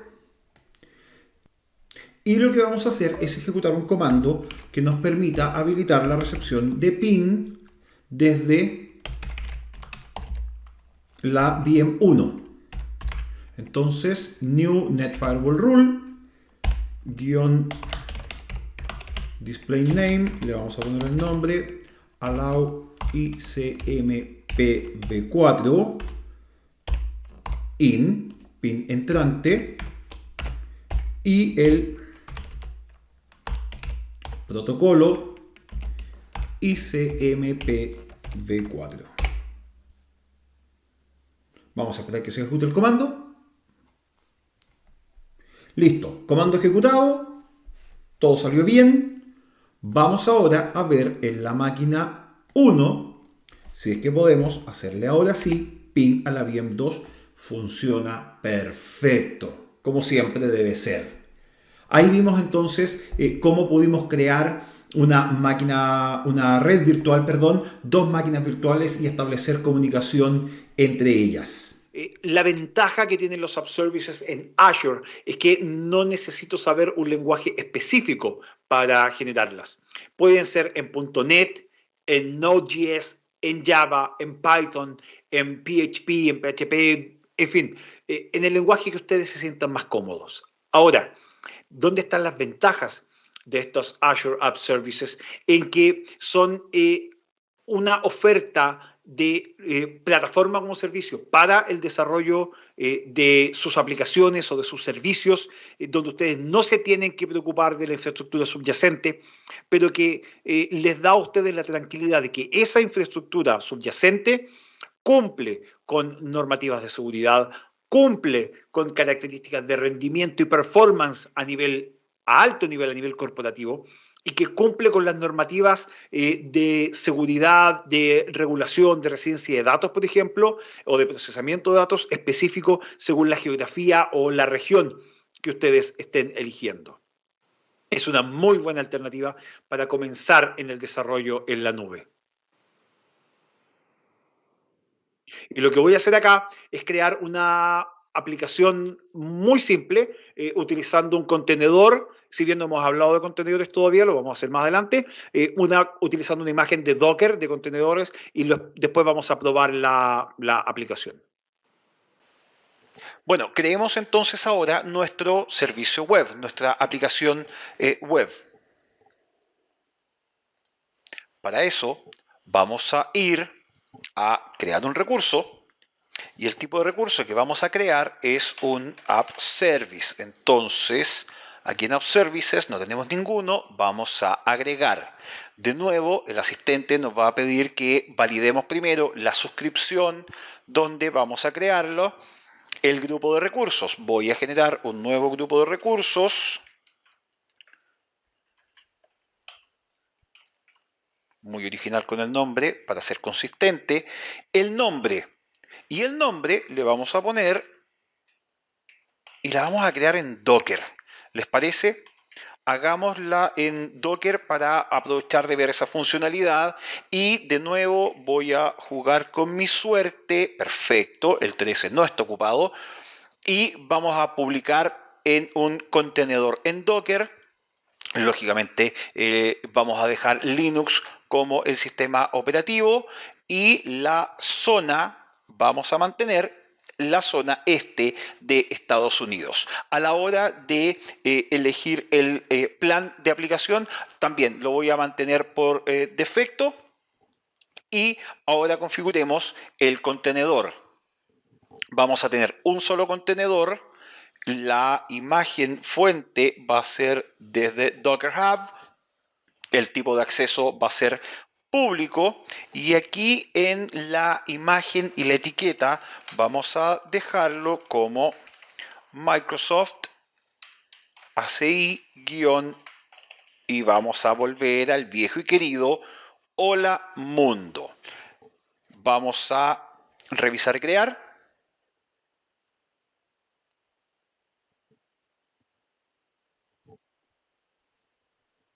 Y le decimos crear.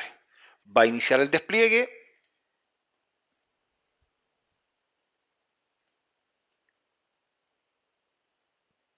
Y esto también va a demorar solo un par de minutos en estar listo.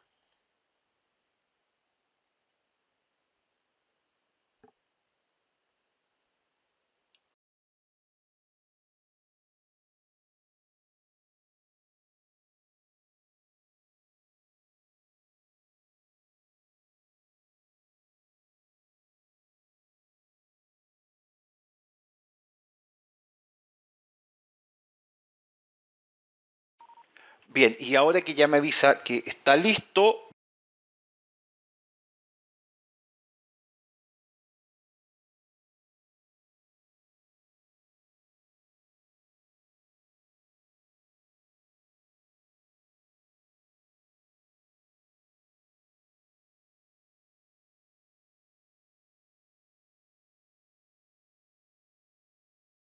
Lo utilizamos en la demostración recién y ahora vamos a hablar de lo que son los contenedores.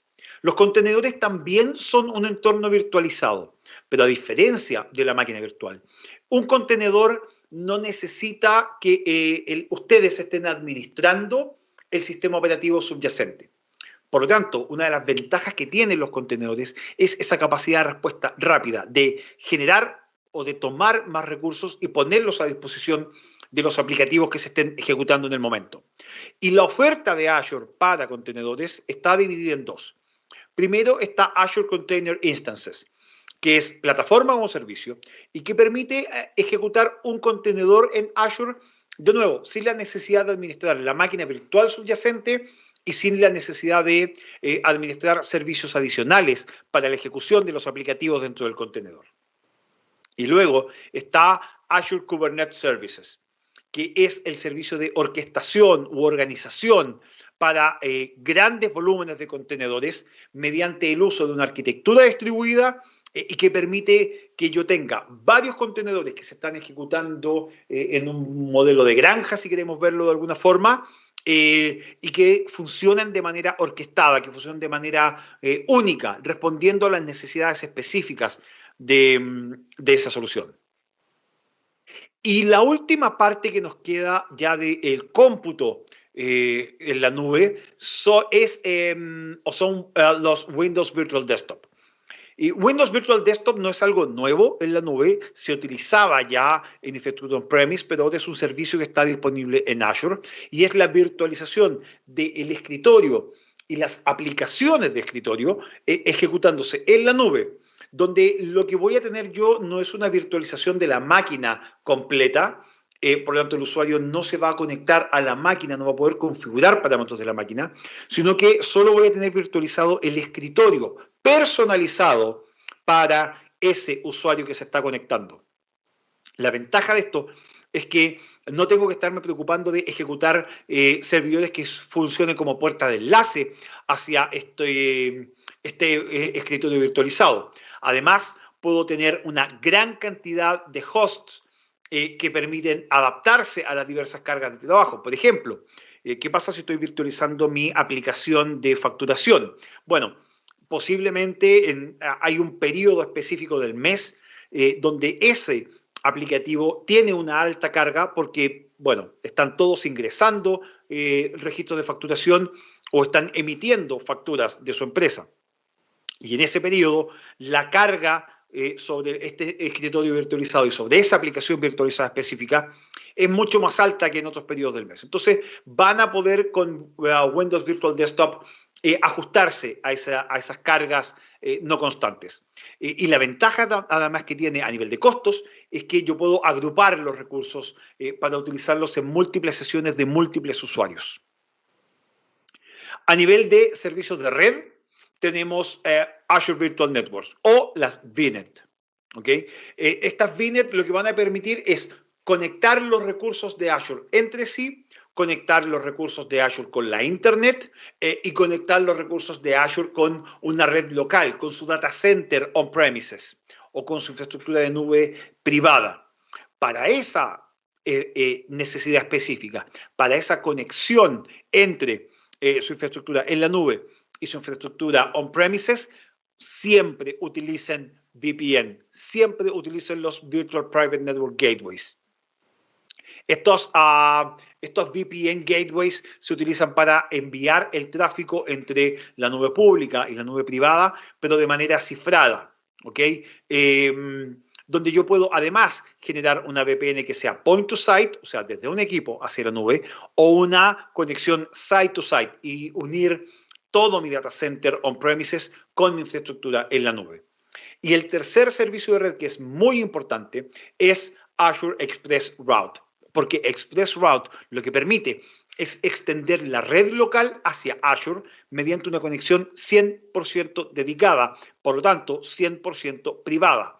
Es más, esto es un servicio que solo se puede ejecutar en algunas regiones de Azure, en algunos países del mundo específicamente, y porque son servicios que debe instalar un proveedor local de servicios de comunicaciones.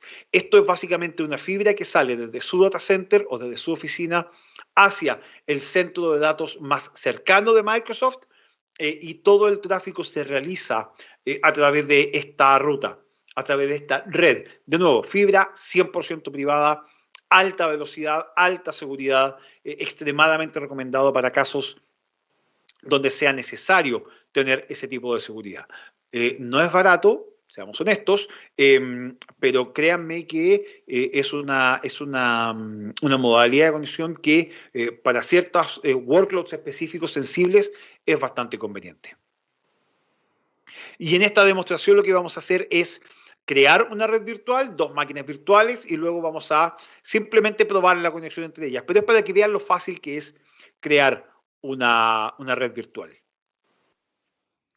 Entonces, para crear la red virtual vamos a ir de nuevo a crear un recurso, pero ahora en vez de buscar en el listado de la izquierda como lo hice con la máquina virtual, vamos a directamente escribir red virtual. Oh, aquí está, vamos a crearla. Primero, de nuevo, elijo la suscripción, muy importante, siempre fíjense en ese detalle. Vamos a crear el grupo de recursos. Esto no es televisión. El nombre de la instancia y la región. Voy a mantener East US para temas de consistencia con todo el resto de las demostraciones que estamos haciendo. A nivel del espacio de direcciones voy a dejar todo exactamente igual como está. Lo mismo con la subred. ¿Okay? Vamos a dejar la subred por defecto y el rango de direcciones que está ahí por defecto. No voy a modificar nada de eso todavía. Y vamos a revisar ahora que esté todo ok. Hace la validación final. Y una vez que la validación está lista, le decimos crear. Nuevamente me avisa que está iniciando el despliegue y me dice que el despliegue ha comenzado. Mientras tanto, lo que voy a empezar a hacer ahora es la creación de 2 máquinas virtuales también, donde vamos a probar después la conectividad entre ellas utilizando esta red virtual que estamos realizando. Ya está lista la red, vamos a revisarla rápidamente. Perfecto, todo bien, ningún problema, el espacio de dirección es correcto. Vamos de vuelta al home y lo que vamos a hacer ahora entonces es crear dos máquinas virtuales. Bien, esta vez para crear las máquinas virtuales voy a ir aquí, Virtual Machines, vamos a decir agregar y con eso entramos al asistente ya de creación de las máquinas virtuales. El grupo de recursos que voy a utilizar es el mismo, donde ya tengo las redes virtuales, el nombre de la máquina, muy original nuevamente, VM1, la región, East US 2, la imagen va a ser nuevamente Windows Server 2019 Data Center. Voy a mantener el mismo tamaño de la máquina virtual que está ya predefinida, el nombre del administrador y la contraseña. ¿Ok? Y aquí voy a dejar configurado esta vez sí el puerto RDP, porque lo vamos a necesitar para seguir avanzando con la demo después. A nivel de discos, no solo voy a dejar disco estándar, pero no voy a agregar ningún otro disco. Aquí en la red ya tengo que revisar algunas cosas. De lo que me tengo que preocupar acá es que la red virtual sea la VNet 1, que es la que estoy utilizando efectivamente, la subred es la correcta, la dirección IP pública voy a mantener el nombre por defecto, todo el resto lo voy a dejar exactamente igual como está. Vamos a entonces revisar y crear, hacemos la última revisión y una vez que esto ya está listo, vamos a crear esta máquina virtual. Ojo, la recomendación que me dice aquí, una advertencia muy importante, tienes el puerto RDP abierto hacia la internet, cuidado con eso. De nuevo, esta es una demo, por eso lo estoy dejando así. Vamos a crear. El despliegue ya se inicia.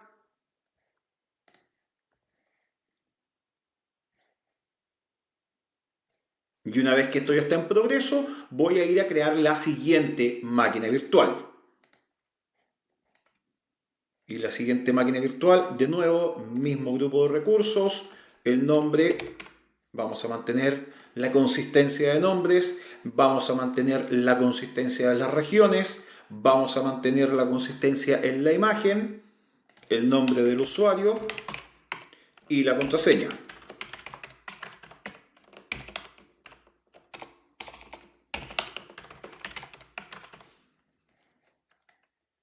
Voy a mantener abierto el puerto RDP también.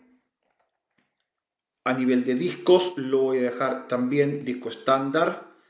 No voy a agregar ningún disco. Y en la red nuevamente vuelvo a validar que sea la red virtual correcta. ¿Cierto? La VNet 1.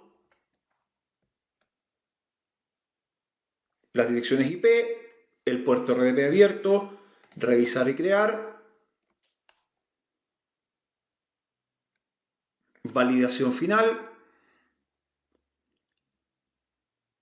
Y una vez que esté listo, vamos a crear. Y mientras esto se está creando, vamos a ver cómo va la creación de la VM 1. La VM 1 ya me aparece aquí, aparentemente está lista. Sí, la VM 1 ya está lista, el estado es ejecutando. Entonces vamos a configurar la VM 1 para poder realizar la prueba de conexión entre ambas máquinas. Para eso hago clic aquí en Connect, vía RDP. Va a descargar un archivo RDP para conectarme a esta máquina virtual. Abro el archivo, le digo que sí. Va a pedirme las credenciales. Las credenciales en este caso son Azure User y la contraseña.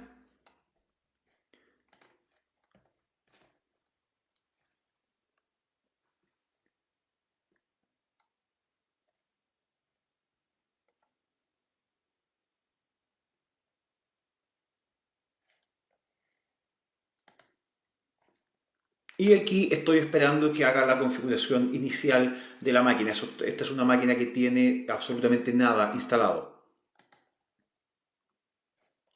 Aquí la máquina ya está, logramos entrar. Está cargando el Server Manager. Ahora, aquí lo que vamos a utilizar no es el Server Manager, vamos a utilizar PowerShell. ¿Ok? Entonces, lo vamos a ejecutar como administrador. Y lo que vamos a hacer es muy simple. Ping a la VM 2. Y esto, lógicamente, me va a fallar. ¿Por qué me va a fallar esto? Me va a fallar porque la VM 2 no está permitido el uso de ping. ¿Ok? Entonces, ¿qué es lo que vamos a hacer? Vamos a ir a la máquina 2.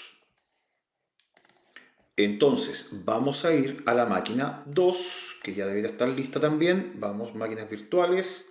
VM 2, correcto, se está ejecutando. Vamos a conectar vía RDP. Descargamos el archivo. Lo abrimos para conectar.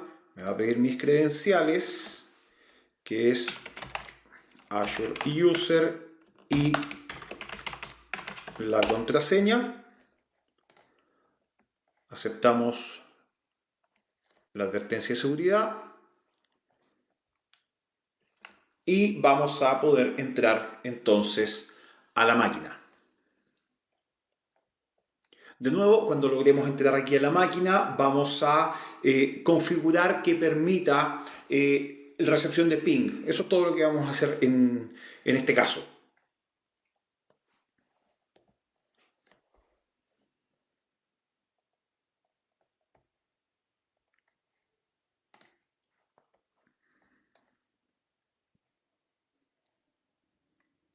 Bien, no vamos a ocupar nuevamente el Server Manager, vamos a ir a PowerShell, ejecutar como administrador, Y lo que vamos a hacer es ejecutar un comando que nos permita habilitar la recepción de ping desde la VM1. Entonces, new net firewall rule, guión display name, le vamos a poner el nombre, allow ICMPv4 in, pin entrante, y el protocolo ICMPv4. Vamos a esperar que se ejecute el comando. Listo, comando ejecutado, todo salió bien.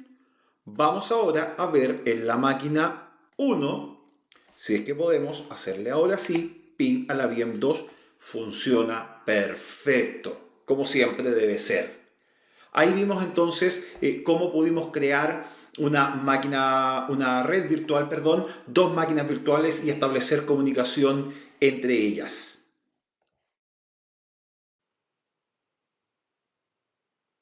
Ahora que ya conocemos cuáles son los recursos a nivel de cómputo y cuáles son los recursos a nivel de almacenamiento, hablemos, ya vimos los recursos de cómputo y los recursos de red. Ahora hablemos de almacenamiento. Yo tengo varios tipos de recursos de almacenamiento en Azure. El primero son los contenedores de almacenamiento o el blob storage. Estos contenedores de almacenamiento, este blob storage, está optimizado para grandes cantidades de datos, para cantidades masivas de datos y que en general son datos no estructurados. Por ejemplo, textos, datos binarios, fotos, videos, etc.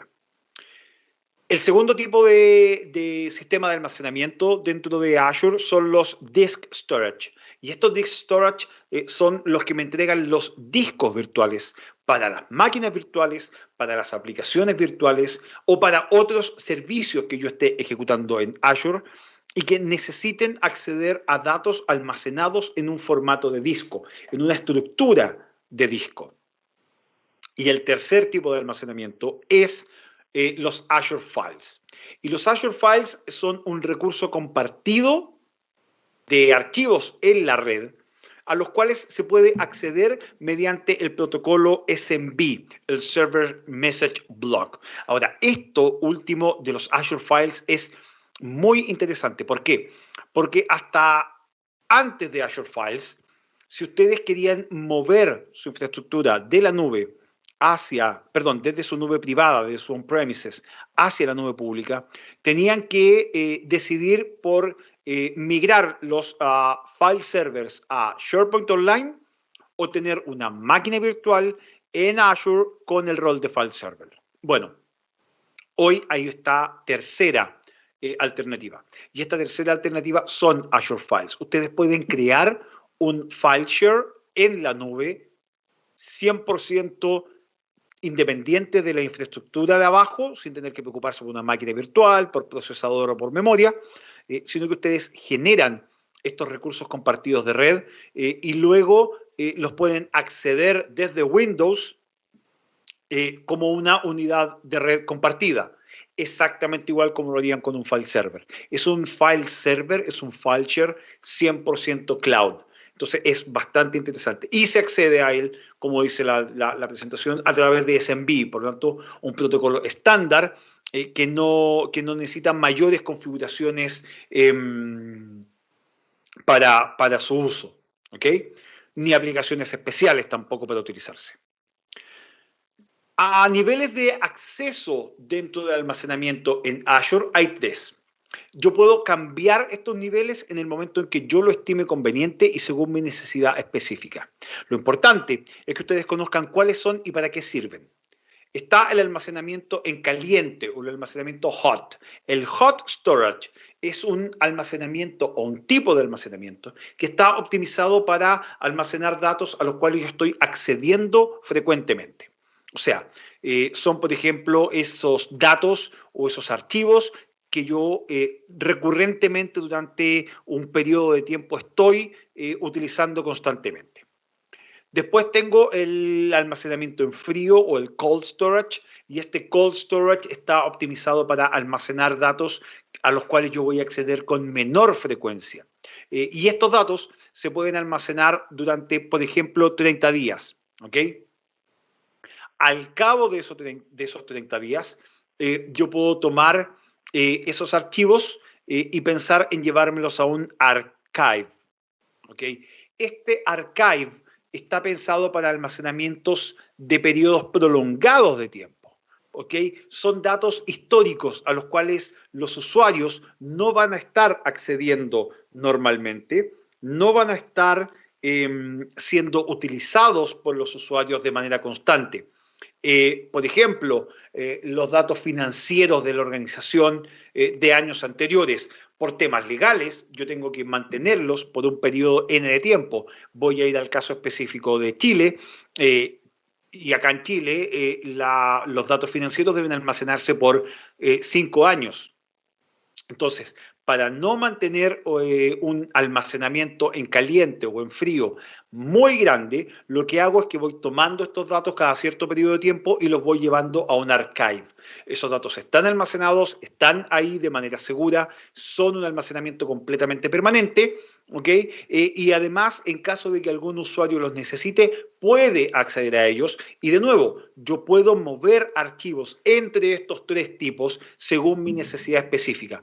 Entonces, si para temas de una auditoría, por ejemplo, los auditores de la organización o un auditor externo necesita revisar datos que son de hace 3 años atrás y que están en el archive, yo puedo tomar esos datos, sacarlos del archive y llevármelos a un almacenamiento hot, por ejemplo, en caliente, durante un periodo específico de tiempo. Terminaron de usarse y los devuelvo al archive. Eso es bastante interesante. Aquí les voy a mostrar cómo se crea una cuenta de almacenamiento y cómo manejamos un par de archivos en formato blob. Y uno de los servicios que actualmente más solicitudes estamos teniendo como Microsoft de implementar son los servicios de base de datos en Azure. Y la oferta de base de datos en Azure es bastante importante, es bastante amplia y bastante heterogénea. Porque si se fijan, dejamos de ser solamente SQL Server, dejamos de ser solamente SQL. De hecho, nuestra joya, si queremos decirlo, a nivel de servicio de base de datos, no es SQL Server hoy, es Azure Cosmos DB o Cosmos Database. Cosmos DB es este servicio de base de datos que por default, por naturaleza, está distribuido globalmente. No necesitan ustedes preocuparse de la distribución global de sus archivos porque el servicio es distribuido de manera global por defecto. Esto permite que haya un escalamiento elástico e independiente a nivel de rendimiento y almacenamiento. Sus datos pueden estar viviendo en cualquier parte del mundo y pueden replicarse hacia cualquier parte del mundo en segundos, en minutos, de manera muy rápida, para así satisfacer realmente la necesidad de sus usuarios en cualquier parte del mundo. Y los recursos escalan también de manera geográficamente dispersa según la necesidad específica en un punto del tiempo y en un punto geográfico. Pero no nos hemos olvidado de SQL Server. Y para quienes utilizan SQL Server, existe Azure SQL Database. Y Azure SQL Database es una base de datos relacional, es un OLTP como servicio, es Database as a Service, que está basada siempre en la última versión estable de SQL Server. Ahora, la ventaja de esto, como se los comenté anteriormente, es que ustedes no se tienen que preocupar de la cantidad de procesadores, no tienen que preocuparse de la memoria, de lo único que tienen que preocuparse es de que su modelo sea consistente con el uso en la nube, de validarlo para que funcione apropiadamente con las funcionalidades en la nube, y a partir de ahí es simplemente cargar los datos y comenzar a utilizarlo, alimentar sus aplicaciones, alimentar su data warehouse en la nube, alimentar sus reportes de Power BI, por ejemplo. Todo eso lo van a poder hacer directamente desde aquí. Y como les comenté anteriormente, no solo SQL Server existe como base de datos en la nube, sino que también tenemos MySQL y Postgres como servicio directamente en la nube. Si ustedes quieren desarrollar, por ejemplo, un sitio en WordPress con una base de datos MySQL, pero sin la necesidad de un servidor, hoy lo pueden hacer. Pueden tener la base de datos MySQL de su sitio WordPress corporativo en MySQL as a Service.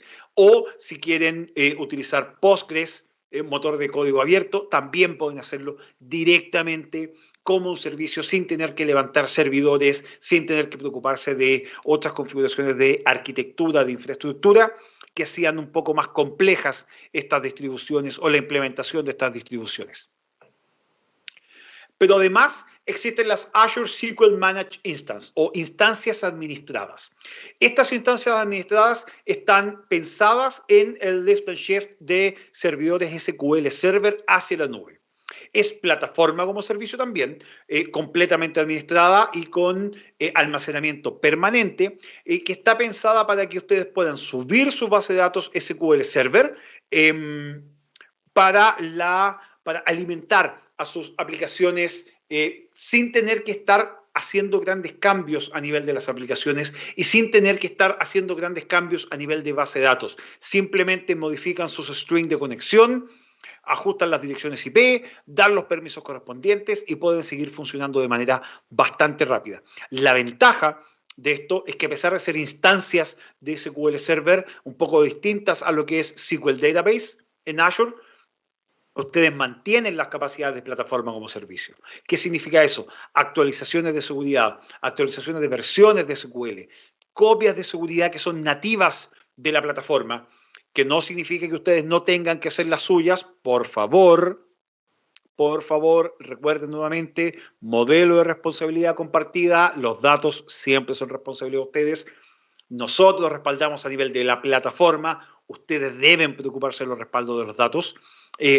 Y además, estas SQL Managed Instances tienen capacidades y características de alta disponibilidad. Y además, si ustedes están utilizando Software Assurance o sus licencias de SQL Server tienen Software Assurance y Azure Hybrid Benefit, pueden ahorrarse bastantes costos de licenciamiento en la nube, llevándose sus licencias desde su infraestructura on-premises hacia la nube.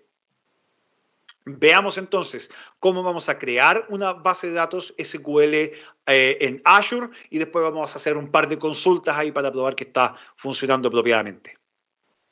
Bueno, ahora vamos a entonces crear nuestra base de datos SQL Database. Agregamos y de nuevo el asistente, ojo con la suscripción nuevamente, no me canso de repetirlo porque es muy común que ahí pasen algunas cosillas de repente. Vamos a crear un nuevo grupo de recursos para nuestra nueva base de datos. El nombre de la base de datos, mantengo la consistencia de ser extremadamente simple para poner los nombres. Y aquí en servidor me dice no tienes nada. Vamos a crear entonces un nuevo servidor. El nombre que le vamos a poner es SQL Server. Está ocupado, vamos a buscar algún número. Yo nací el día 13, así que vamos a buscar el día 0013. Voy a jugar con la suerte aquí eligiendo ese número. Y ahora las credenciales. ¿Ok? La contraseña. La confirmamos. Mantenemos la región. ¿Ok? ¿Listo? Y ahora vamos a validar que el cómputo y el almacenamiento sean los indicados. Vamos a mantenerla por defecto, una generación 5 con 2 núcleos virtuales y 32 de storage. Vamos a la red y aquí en la red vamos a tener un endpoint público. Permitir que Azure y los recursos accedan al servidor, sí. No vamos a agregar ninguna IP adicional por ahora. Y Una vez que ya tenemos esto listo, vamos a las configuraciones adicionales. ¿Por qué aquí configuraciones adicionales? Como esta es una demostración, yo aquí voy a elegir una base de datos de ejemplo, la querida AdventureWorks LT. ¿Okay? Vamos a dejar el collection de la base de datos por defecto. No vamos a habilitar absolutamente nada de las características de seguridad avanzadas. De nuevo, solamente porque esto es una demo. Y vamos a crearla. Y vamos a esperar hasta que esto esté listo.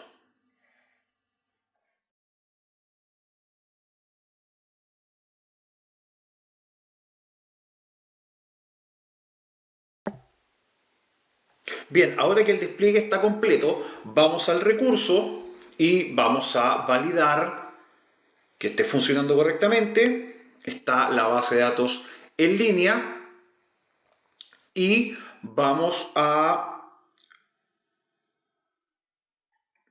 revisar que esté todo correcto. Perfecto. Me dice que hay varias cosas que no están configuradas todavía, el cifrado de datos, la replicación geográfica, la auditoría, etc. Pero por ahora lo vamos a dejar así como está. Entonces, ¿qué es lo que vamos a hacer? Probemos si esta base de datos está funcionando. Vamos al editor de consultas y aquí vamos a poner la contraseña que generamos.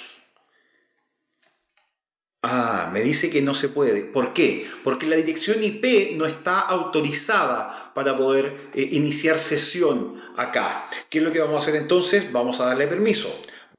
Bien, y para poder hacer esto, para poder darle permisos, vamos a ir a la configuración del firewall y vamos a agregar una dirección IP. La dirección IP queda acá abajo, ¿cierto? Vamos a mantener acá arriba las políticas de conexión, el acceso y que no esté denegado el acceso público, de nuevo, solo porque esta es una demo, ¿ok? Ya tenemos la dirección IP, vamos a guardar. Esto va a actualizar lógicamente las reglas del servidor. Ya está listo. Volvemos a la base. Vamos al editor de consultas y probemos si esto funcionó. Ajá, ahora sí, funcionó. Entonces, ahora generemos una consulta. Bien, y la consulta que voy a hacer una consulta bastante sencilla, no voy a hacer una consulta muy compleja para efectos de esta demostración.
Y ahora vamos a ejecutarla.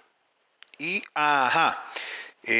¿dónde puse mal el dedo? Acá, perdón. Es demasiado temprano para estar ejecutando consultas SQL. Bueno, aquí está, ahora sí. Pido perdón por el error de tipeo. Pero acá está funcionando entonces. Aquí están los resultados de la consulta que hicimos. Significa que la base de datos está funcionando adecuadamente. Yo aquí podría guardar la consulta, exportar la consulta en un archivo, los resultados de una consulta en JSON, en CSV o en XML si quisiera también poder hacerlo. Y ya para finalizar este módulo 2, les voy a comentar sobre el Azure Marketplace.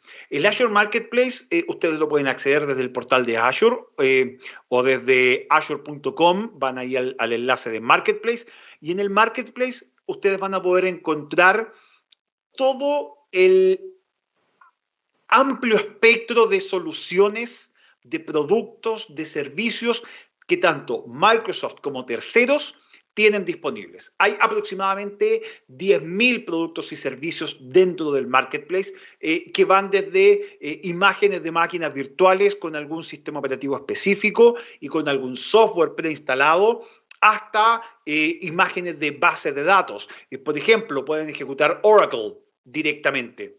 Ustedes pueden ir, buscar Oracle y levantan una máquina virtual con Oracle. O qué pasa si ustedes utilizan SAP y quieren utilizar SAP HANA. También pueden hacerlo. ¿Qué pasa si quieren utilizar Veeam Backup? ¿Qué pasa si quieren utilizar WordPress? Bueno, todas esas soluciones que son muy conocidas, pero además hay soluciones de terceros, de ISVs independientes, de desarrolladores posiblemente locales, que ustedes pueden encontrar en el marketplace de Azure.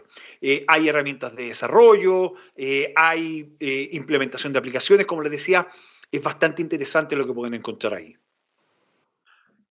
Para finalizar, hagamos un pequeño resumen de este módulo entonces.